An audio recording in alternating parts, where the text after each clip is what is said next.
Saudara, Taman Kanak-kanak TK sebagai wadah edukasi memiliki arti penting bagi pendidikan dini si buah hati.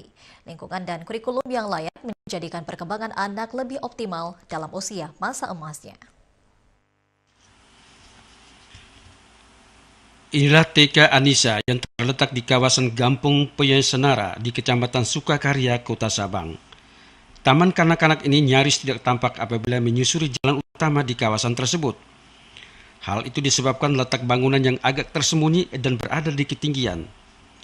TK ini berlokasi di dataran tinggi, tepatnya di bahu perbukitan Payasenara, Kota Sabang. Jajaran bukit yang indah dapat dilihat dari ketinggian lokasi tersebut.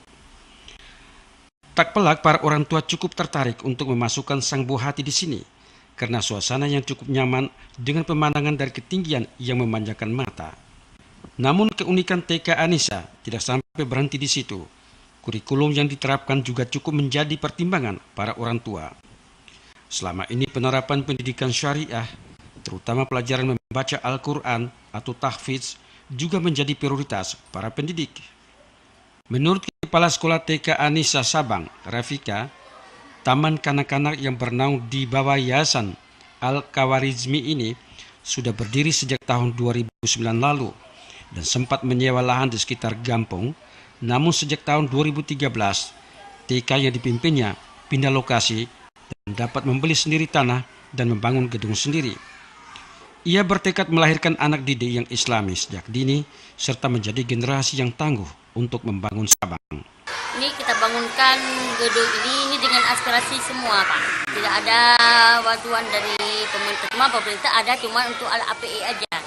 Tapi kalau gedung kita dana pribadi dan dana aspirasi. Sekarang Bregon Sabang semua orang tua mengatakan anak ke TK Al-Quran. TK Al-Quran, tidak tahu mereka meningkat.